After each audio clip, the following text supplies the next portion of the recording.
Now, a lot of REITs are repositioning, going towards new build and purpose-built multifamily buildings.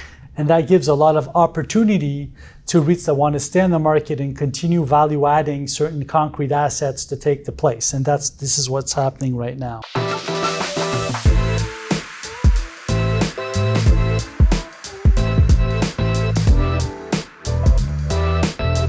Hello, this is Thierry Samlal from PMML. Today I would like to present you market statistics for multifamily buildings. We are seeing REITs and private investment funds coming back onto the market in the Montreal area, notably. And this is completely different of what we were seeing before. Although the interest rates are high right now, but they're nice and stable, most of the private investment funds and the REITs now have the backing of their investors, which are reinvesting funds into the common market. And those funds are coming back into the private market here in Quebec through the purchases of multifamily buildings by the REITs and the private investment funds. The first transaction that I would like to talk to you about is located in Jean Béraud in Laval. For those who know Jean Béraud, it's an area where we have the Carrefour Laval shopping center, which is one of the most busy shopping centers in the province of Quebec, and that's where we have the most upscale stores if you're outside of downtown Montreal. This complex that overlooks Highway 440, almost at the corner of Highway 15, which is very well located. So you're mid-between the north end of Montreal, mid-between the Laurentide mountain range, very well located, and a place where we have a lot of tenants selling their homes and looking for upper scale apartments that they could rent. And this is the Complexe Le Ruby, for those who know it, that was sold from a developer to a private investment equity fund, an international private equity investment fund, which is renowned across the world. It's nice to see that such an equity fund would be purchasing an asset well located like this. Now, this asset is exceptional.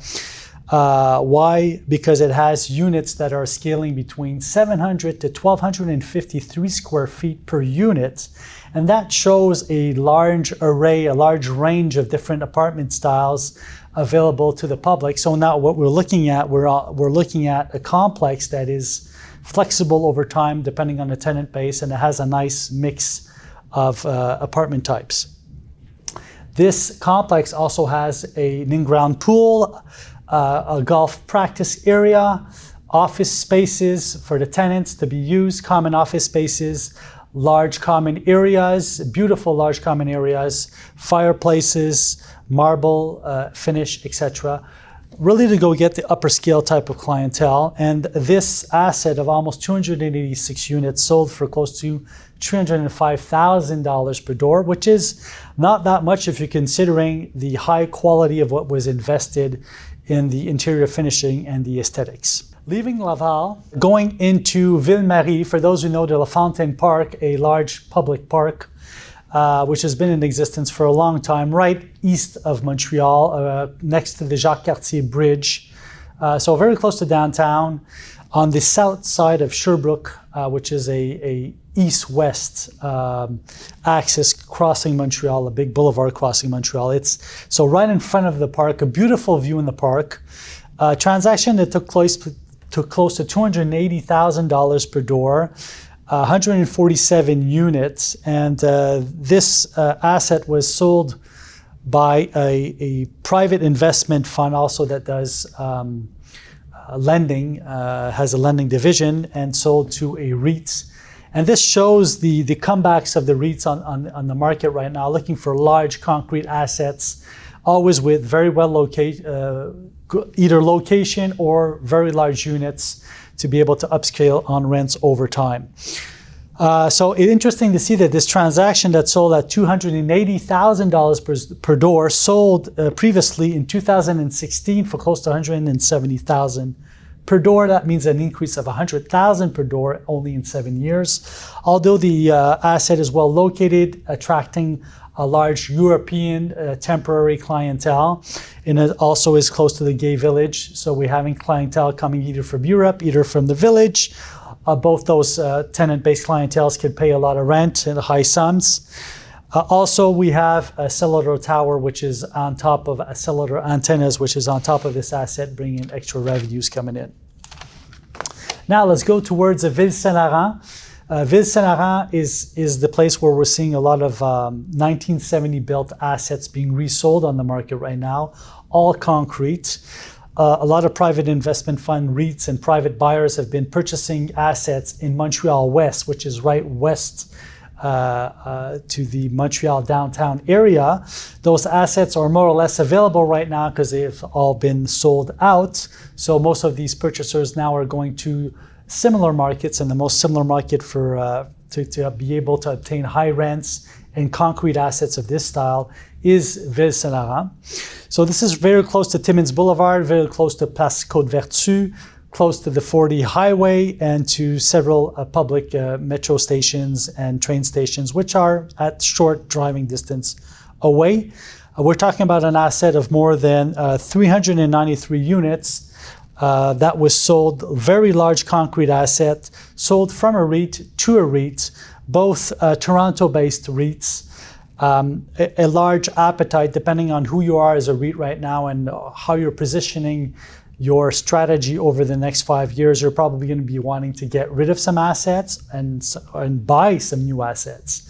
Now, a lot of REITs are repositioning, going towards new build and purpose-built multifamily buildings. And that gives a lot of opportunity to REITs that want to stay in the market and continue value adding certain concrete assets to take the place. And this is what's happening right now. 14-story high, 3 towers, very, very large parking lot, 5,361 square feet of commercial area, which is underused. So a good value add still to be picked up on this Joie de Vivre portfolio for those who know it on the market.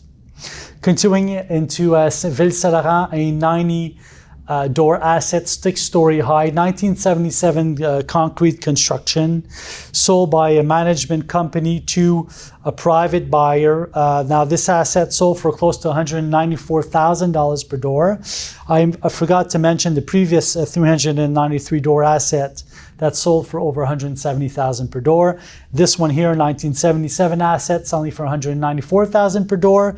And this is to a private buyer. The one before was to a REIT. So interesting to see that a REIT would pay about $171,000 per door and above for such a large asset. But compared to the previous markets where REITs were paying, say, between $130,000 to $150,000 per door, now we're around the $170,000 and above range. Why? Because this is a very large asset and there's a lot of the sizes of the units are very large. Also, the building, the 90 unit that sold for $194,000 per door, selling to a private buyer. The private buyers usually are ready to pay a little bit more than the REITs and work their value add differently and maybe detain on a longer period by using equity that they have on refinance buildings elsewhere and not public equity. Finally, I would like to talk to you about another transaction that took place in Montreal. We haven't spoken about Quebec City.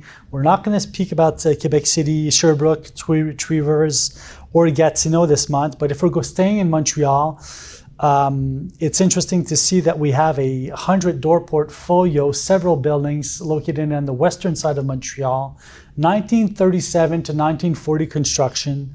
A lot of cachet into these different buildings that were sold into a portfolio, and they went all together in one single transaction. They were purchased, either sold by a private buyer, purchased by a private capital fund here located in Montreal that also does some private lending. Interesting to see that this private lending company saw such an interest in this asset located very close to downtown Montreal. We know over time it's just a question of time before this whole area where this 100-door portfolio is going to be vertically densified. We're talking about only a few years. So interesting to see, if we want to wrap up now, that concrete assets are always in the game in Montreal. Price per door is being maintained. The number of transactions is diminishing. Private buyers are always present on the market, but now are not going to have the opportunities that they had in the past few months because now the REITs are back on the market and buying some value add. Now there's so much property you could buy, but there's also so much property that can be sold in the market during the year. So high interest rates still maintaining, but now a nice stable market. And also buyers which have a lot of experience which are in the market. It's going to be interesting to see what's going to happen in the September-August market, see if the values are going to be maintained and the volume is going to be maintained or increased. Although we're seeing a diminishing in volume right now, we're seeing a maintaining of the price per door. So take great care, have a nice success in your enterprises, and I'll see you next month.